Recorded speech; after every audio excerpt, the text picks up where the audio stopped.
सतत धावणाऱ्या मायानगरी मुंबईमध्ये मुलींच्या अपहरणाच्या गुन्ह्यांचं प्रमाण हे वाढत चाललेलं आहे। पोलिसांच्या दप्तरी जी नोंद आहे त्यातून ही धक्कादायक माहिती समोर आली आहे।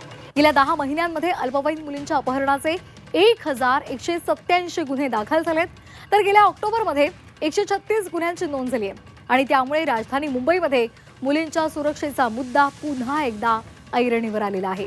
दरम्यान दाखल झालेल्या 1187 गुन्ह्यांपैकी 1118 गुन्ह्यांची उकल करण्यात पोलिसांना यश आले। इतर प्रकरणांचा तपास सध्या पोलीस करतायत।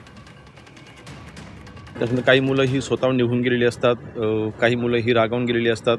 विविध कारणाचं काही प्रेमसंबंधातून काही मुलं मुली ही घर सोडून जात असतात। अशी विविध कारणं असतात, परंतु 90% पेक्षाही जास्त मुलं मुली आपल्याला सापडतात, पुन्हा सापडतात। परंतु ह्याचा अर्थ असा नाही की 10% मुलांना आम्ही शोधत नाही। तर नक्कीच